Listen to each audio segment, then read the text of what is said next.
It's finally here, guys. Welcome, guys. This is my catch-up review, my final catch-up review for Kamen Rider Saber, which has oddly enough been much requested. But before we get started, I have a couple things I want to say first. First of all, thank you to those that have requested it. I do really appreciate that people want to see these reviews.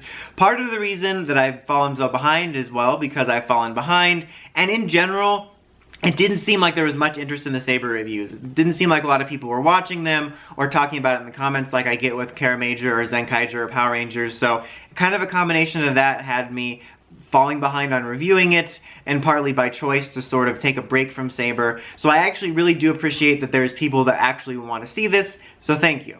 Number 2, this is titled The Final Catch-Up. This does not mean this is the finale or that I think this is the finale. I'm only clarifying this because last year in 01 I did the same thing where I did a final catch-up review and people were confused that either I thought this was the series finale or that this was the series finale and they missed it. This just means this is my final big catch-up review where I review a large chunk of the series before we get to the end of the series. And I will talk at the end about how I may or may not be covering the rest of the series, but I don't want to bog down the rest of this. So let's get started with the actual review. So at the top I want to say, again, I just mentioned I took a break for those various reasons, but at the beginning I also took a break just because I wasn't enjoying Saber at the beginning, and I was hoping maybe when I came back and visited it more that it would be like one of those series that I appreciated more on a binge, because that more so has happened with Sentai series. There's been a handful of Sentai series throughout the years where I stopped watching it as it went and just took a break and then binged, and it wound up being for the better. And that's what happened here in both catch-up reviews. Saber is far from perfect, and I'm going to have a lot of criticisms that I'll get into here and in the eventual series review that's going to make it seem like I dislike the show with how many things I want to talk about. But I have to say, I overall enjoyed myself. Like, it's got a lot of problems, but it was mostly an enjoyable watch and had a lot of things I enjoy about Rider, and I certainly think I had a much more positive opinion and a positive experience because I watched it more in a row and kind of took myself away from the fandom reactions and the week-to-week disappointment and just kind of enjoyed it in a bubble. Not to mention there were certain Rider forms and things that I either hadn't seen yet or completely forgot about, so it was almost like the first time ever watching a Rider series where I would be surprised by how something looks or a plot development, since pretty much everything is telegraphed in the magazine scans. So this is gonna, hence rambles, this is gonna kind of be a ramble. I'm gonna kind of go in a loose order talking about my thoughts on since I left off with my previous review up to episode 43, and then I'm gonna touch on a couple specific character things and plot things to end off.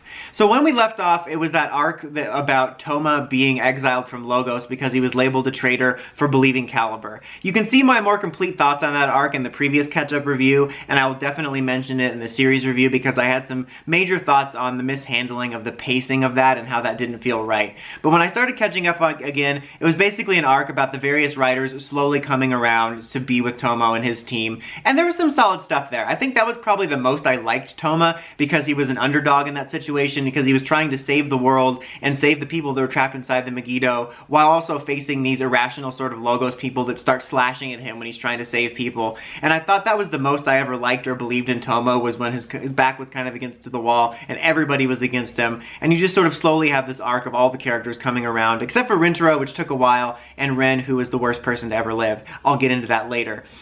And then after that was when things really started to get interesting, because you had Calibur re-showing up. It's funny because right when I started back, I hadn't watched in a while, and I was thinking, you know, it sucks that they killed Kento off because he's my favorite, and I'm surprised they did away with the Calibur suit after that cool power-up. But then both end up showing back up at the same time. And I thought that was cool because there was a bit of a mystery of like who is Calibur, and then it ends up being Kento. Is it Kento or Kengo? Kento or Kengo?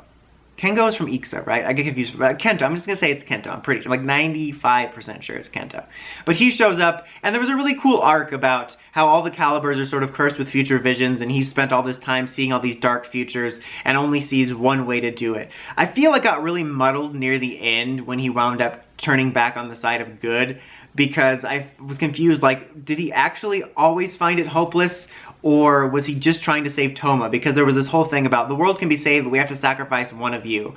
So I was a little bit unclear at the end whether he just recently found out it might be Toma being sacrificed and that was his main goal. I think that got a little muddled.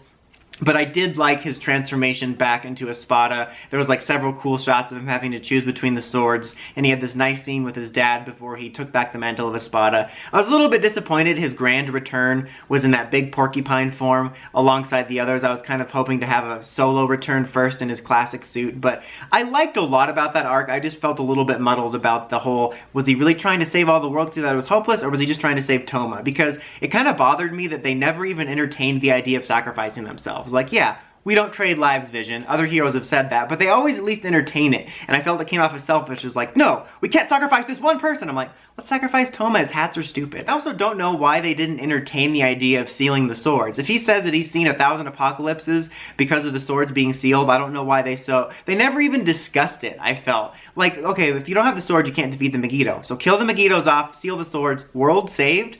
There's probably a reason it wouldn't have worked, but there's a couple situations within that and sacrificing either Toma or Kento that it bothered me that they never even entertained it. Like, I get, yeah, you want to try to save everybody, including Toma if possible, and not seal the swords if possible, but if that's the only way, why is there not even a discussion? It just seemed rather unheroic to me. Intermingled with that arc of Calibur returning and all the other riders coming around to his side, we get our debut of our first female rider in this series, Sabella? I forget a lot of the names because there's so many people, and I have some very confusing thoughts about her character, which I'll get into when I talk about more specific points at the end, but I liked her character as the sort of shifty person pushing Toma out. She was a really good love-to-hate villain, and I really liked her suit, and I thought there was like a strong debut for her, and there was a couple cool fights in the base, and I feel around that time things got just really intense and it was really enjoyable. Then you had the arc about Primitive Dragon and Elemental Dragon, which I had mixed thoughts on. On the positive side, I liked that it had more of a storyline. I think early on Saber had a general problem of the power-up stories just being here. And I like that having a story makes it feel more meaningful. And Primitive Dragon's form, I think, is pretty cool looking. I'm a little bit mixed on the little book design here, but I think it's a cool looking form. Elemental Dragon, it's okay. I like that they're not too busy, like tumorish looking forms, but the color just doesn't seem right to me. It's like too orangey, it looks like a gusher. But as far as the story, even though I liked that there was a story, I had mixed thoughts on it. I mean, first of all, when Primitive Dragon rolled around, I couldn't help but roll my eyes at yet another out-of-control rider storyline, a rider power-up storyline. Didn't we just do this with Metal Cluster Hopper and Rabbit Tank Black Hazard? Like, I feel like we've just done this so many times before of like, you can't transform, but I must! Like, I'm done. That part bored me, and then the whole storyline about resolving it was saving this little twerp kid. I think it would have been more meaningful and cooler to me because it was about this lonely dragon. If it literally was only the dragon, like a cute little baby dragon or a CG dragon, like, I don't like Toku kids, so that took the wind out of that story for me. I'm not sure how I feel about these slide evolution super forms, like kind of like Rising Hopper or Shining Hopper and Shining Assault Hopper. It's like, well, what was the point of Shining Hopper then? Same thing with this, like, what's the point of Primitive Dragon? Like, yes, to sell toys, I know, but like, I don't know, you're gonna sell it for 5 seconds? Like, how excited are the kids gonna get if this form's only around for 5 seconds before it gets replaced? Give it some time to breathe. I don't mind necessarily both forms existing, but I'm not sure how I feel about having these forms where one leads into the other and they're right next to each other, so it makes the first form feel completely unimportant. I also want to zoom back for a second and talk about Kamen Rider Saikou / Yuri, because he started to debut around where I last left off on my catch-up review, and I talked about how I really quite liked his character and how he worked, and that point stands. I really like him. I think they do a good job of making him kind of quirky and entertaining, but also giving him a good character and some solid backstory. And again, I really love the way his rider system works. I think it's really unique. I thought it was cool the way, like, he was just a sword, and then he was like a shadow that was, but the sword was like the body, and you could see, like, when he was fighting, like, this is how he sees, and I thought that was really cool. But then when he got his rider form, I think it's really cool looking, really unique looking, and I like that he was kind of inspired by manga. I think that was a cool character beat and also fits in with the book and story theme, so I wanted to touch on that while I was thinking of it. So then you have, like, the Sword of Logos villain storyline, because we've known for a while that Logos had a traitor in it. As soon as we saw Master Logos all shrouded up and he was, you know, in his fake Iron Throne, you knew it was going to be him. I was a little disappointed that it was the guy at the top. I was kind of hoping it was somebody else and that it was kind of someone manipulating from the inside. And I thought there was some missed potential with this. Both because of that and also because I hated that he was working with the Megiddo a little bit. I kind of liked more so the idea of an enemy on two fronts where you're fighting the the Megiddo and to corrupt Logos, and then you kind of mix and mash them and it made it a little bit boring for me. There was some still interesting stuff there, but I wasn't a huge fan of a lot of what they did. And also the actor that played the Logos Master, God, he's such an overactor, and that was one of my main problems with my catch-up, was that there's several actors that just overact the hell out of things and it makes them super annoying. And this dude, he just overacted way too much. And his motivation, I think there was some interesting stuff there, but again, I think they could have made it more interesting. He ultimately said he was kind of bored, which felt like kind of similar to Long from Geki Ranger, but I thought it was more effective with Long because it felt a little more disturbing. And he had also mentioned how that his family had served for years without any reward. I feel there could have been a way to mix those two motivations, maybe have something about how, you know, all his family spent their whole lives just sitting here wasting away for no reward, and then he's so bored of that and he just wants to burn it down. I think they could have mixed those two motivations together, made him a little bit less of an overactor, and we would have had a more interesting villain who was deserving of the really awesome Solomon form, because that was a really cool form. He was just such an annoying character. Like, I'm kind of glad he's gone. Speaking of villains, then you have the Megiddo, who I feel is there's a lot of too little too late with them. I talked about in my last catch-up review how I had no time to care about them or learn their names because there's so many characters already that I just didn't have time for them. And it really wasn't until they all get killed that they get interesting. Like, they didn't get interesting arcs individually, like coming to a head until they were killed. And then we also learned more about their backstory after they were killed. Same thing with Decast. And I get there's a lot of characters, so they're spread thin with just the writers. But thinking about it, all of the Megiddo have, or most of them have, like a rider rival. And I was thinking they really could have leaned into that and had each of them had a rival, and then that way they could have explored both the rider and the villain at the same time without wasting any time. And I actually was quite interested in their backstory once we got sort of the backstory of everything, but it just felt a little too late, which was kind of unfortunate. Now we're heading into the endgame arc, which started with the end of Solomon's character and the introduction of our final form, which is Cross Saber, which I think is a pretty cool form. I feel it's a little bit samey. I feel like there could be a different color breaking it up a little bit, but for the most part I think it's a cool form. But there's two things I really like about it. One, I like how simple the transformation device is, where it's just a new sword and he's not adding like 50,000 trinkets to him.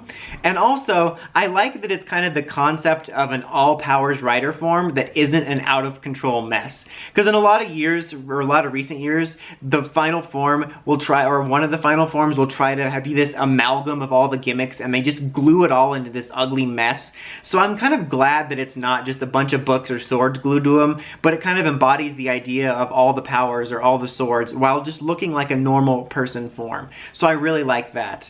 And before I get to my thoughts on the most recent sort of heading into the endgame arc, I did want to talk a little bit about Kamen Rider Blades and his power-up, because he was sort of one of the last ones to come around. I think that was well explained. I think on paper, I think that was well done in terms of they explained that he lost his family, Logos became his family, he felt a sense of duty towards them, so he not only didn't want to betray his duty, but he betray his duty. He also didn't want to lose the family that was Logos, but then he finally realized the Toma and the others were his family, and he felt like he let him down, and then when he couldn't get May out of the Megiddo, he felt like he further let him down. I thought that was well explained, but again, I think he overacted a little bit in that arc, and it made him seem kind of pathetic, to be honest, but I liked it on paper. I think it was well explained. I just think they could have made him seem a little less desperate.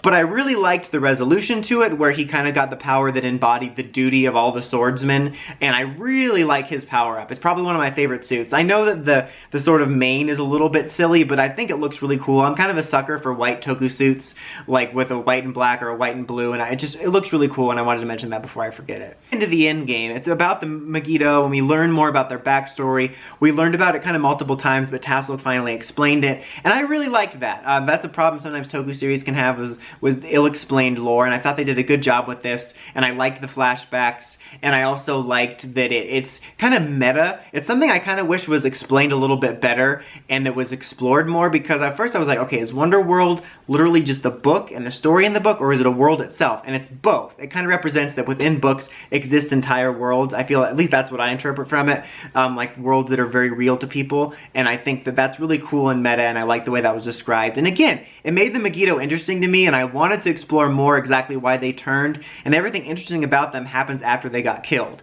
And shout out to Tassel's actor who made his death and like his death scenes and his final character episodes make him feel like an actual character. I think he did a good job with making me care about him a little bit and make him feel like he was an actual three-dimensional character instead of just a loud person talking to us. Because for most of the series, I mean, he's had mysterious scenes where it was clear he was actually involved, but for most of the series he was kind of the annoying narrator, so I just wanted to say that they did a good job of making him feel like an actual character in his last couple of episodes. I also have to mention Bakht, or Kamen Rider Phoenix, or is it Phoenix? Fiona! Shout out if you get that reference. It was so random the way he was introduced because it's been so long since I caught up. I forgot about the movie. And as I mentioned, there's so many characters in Saber. And then all of a sudden this guy shows up. I'm like, who the hell is this now? And the same thing with that triple rider form, that triple dragon rider form during one of the battles against Solomon. I'm like, is this the final form? And then I had to look it up. I'm like, oh yeah, this is from the movie. So I liked his suit and I actually liked his character backstory and that they explained it in the show well. But it's just, man, we got so many people going on. Did we really need to bring him in? Although it was kind of cool when Decast transformed into to Fiona. We're heading into the last arc where Storius has kind of achieved all knowledge, I guess, by absorbing all these books and all these books with people in it and creating this monster that then absorbed him but he survived. For a split second, I thought that was a cool twist. I'm like, how interesting would it be if this monster of the week was the final villain and he got fed up with being treated like trash? Because in the previous episode, he was kind of trash talking how Decast had no purpose and he was just created by him. He was manufactured for a purpose, and he was kind of saying the same thing to this Megiddo, and I was like, that would be actually kind of an interesting twist if that was the final villain who was just tired of being told that his story was only for this one guy. But that turned out not to be it. It just feels like they're doing kind of the same story with the Megiddo guy, the Storius, that they did with Master Logos in a way. But it's definitely amping up and it's kind of interesting and exciting. It's weird that next week we have the crossover. I kind of hate when they do these crossover movie tie-ins and it stops the story dead. Sentai doesn't have to have a problem with it because we're so early on and Sentai has so much useless filler that it's fine. But in Rider, that happened, I think, with Gaim, a Toku character that they were trying to bring back. But I don't know. But I hate that, like, we're right in the middle of this big build-up and then we're gonna stop cold to do a stupid crossover. But I don't know, we'll have to see. Let me give a couple quick, sort of more specific bullet point thoughts on things, and then I'll kind of give my overall thoughts. So, specific bullet points on things. I wanted to talk about Ren because I really hate his character. From the beginning when he was introduced, he was one of those annoying loud Toku characters I just don't like. And then he was just so irrational and used any excuse to fly off any handle he could find, starting with the Logos betrays Toma arc. He would just be like, he betrayed us all! Like, literally, he was just so irrationally mad. Like, they'd be trying to have a discussion and be like, wait, we gotta think about this. Toma's like a normal guy, why would he do this? And he'd be like, he betrayed us all! I'm like, oh my god, I hate you. And then he just wanders off and wants to be really strong. Like, it winds up being explained in these flashbacks with his master valuing strength, but maybe it's just me, but it never really connected for me. I never really fully understood it, and he feels like an NPC. Like, no matter what anyone says to him, he only has a few responses. Like, I just hate him. The most interesting thing that I found about him was his relationship with Decast, which I thought was an interesting dynamic, but much like with the villains, I feel like it didn't happen until the very end. It wasn't until these last couple episodes that it really came to a head and was kind of interesting, I think more so in Decast's character's direction. But it had a really nice end. The nice scenes between them were great. Some really cool cinematography, some great fighting. It was a really nice, sweet ending to that. He even ate like the red pepper ramen at the end. But I was like, God, they could have explored this so much deeper because until these last two episodes, all they did was sit around in abandoned warehouses eating ramen. Like, every scene with them was the same. They had so much time together, they could have explored that more and made Ren's character better and Decast's character even better. Because other than that, it was just a repeat of sit in an abandoned warehouse, eat ramen, come scream at the writers about being strong, and then just rinse and repeat for like 15 episodes. I also want to talk about Sabella and the other guy, Ocean Master, I forget his name. The two rider knights that protect Logos. Because, like I mentioned, I really liked the girl when she was kind of against Logos, or not against Logos, against Toma, because she made kind of a good, smarmy, love-to-hate villain. But then, once everything starts coming out and her brother showed up, it was like a shift where all of a sudden she was the one doubting Logos and the corruption, whereas before it seemed like she was in on it. Because like every time they did something to Toma, she would give an evil smile. I mean, maybe that's just a red herring, But it seems so off that one minute she's like, kick Toma out. To next, like, oh, this doesn't seem right. Like, I don't know. That was a little bit mixed for me. And now she's like weirdly obsessed with her brother. I'm like, what are you, Cersei Lannister? So I liked her, but I feel like my thoughts on her character is mixed. And I have mixed thoughts on both of them too. Because once they realize that the Logos Master is corrupt, they turn against him, but yet for a long time they still don't want to work with Saber because he betrayed Logos. I'm like, dude, Logos betrayed Logos. They're actually the ones on the right side of the true Logos, and it just seemed like a stupid reason to keep them fighting.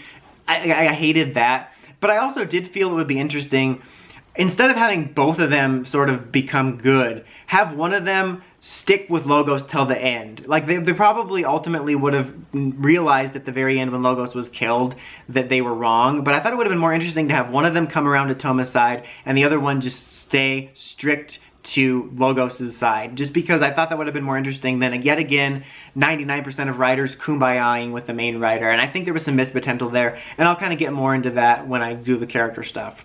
The last thing I wanted to touch on was just talking about Toma himself, and that I have such mixed thoughts on him. I don't hate him, but I'm just overall not a fan of this, oh, the writer's the most special boy in the whole world and we have to follow him because he spews toku nonsense.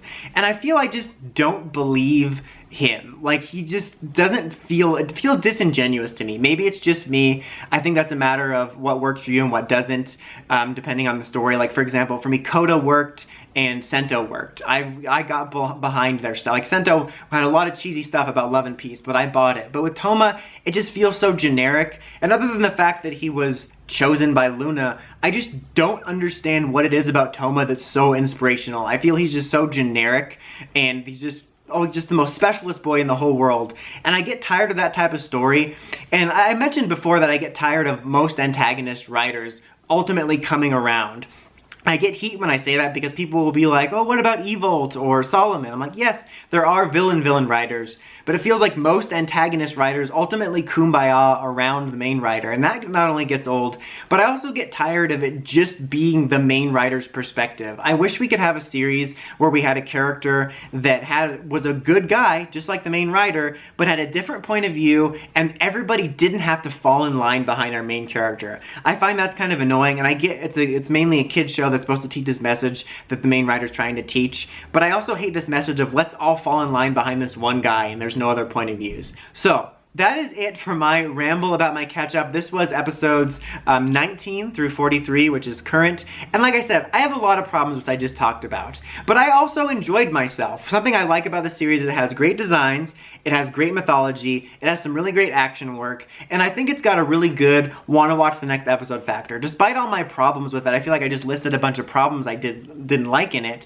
I found myself kind of engaged in it, and it kind of has one of the things I watch Rider for that I like more than Sentai is that it's not just a lot of nothing filler. Like, once it gets serialized, it keeps the plot going. I'm interested to see what happens next. It keeps evolving. There is some good character stuff within it, and I even though it's very imperfect and I have a lot of thoughts about things I would fix or didn't like, I found it to be an enjoyable, fairly easy watch. But what do you guys think of Saber so far? Let me know in the comments as always. Next week is the crossover between Saber and Zenkaiger, so I will be covering that as an hour special review. Kind of kismet that I caught up now, so I can cover them both as an hour. I'm not sure how I'm going to cover it for the remainder of the series, whether I'm going to review them all individually or not, or just wrap it into a series review, but I will for sure review the series finale as its own review, and I will be doing a series review. I just don't know if I'll be covering it weekly outside of the crossover. We'll just see how I feel. Maybe let me know what you guys would like to see. But until next time, don't forget to like, comment, subscribe, and climb the steps and ring that bell so you can catch up for videos. Dawson Rider, signing out.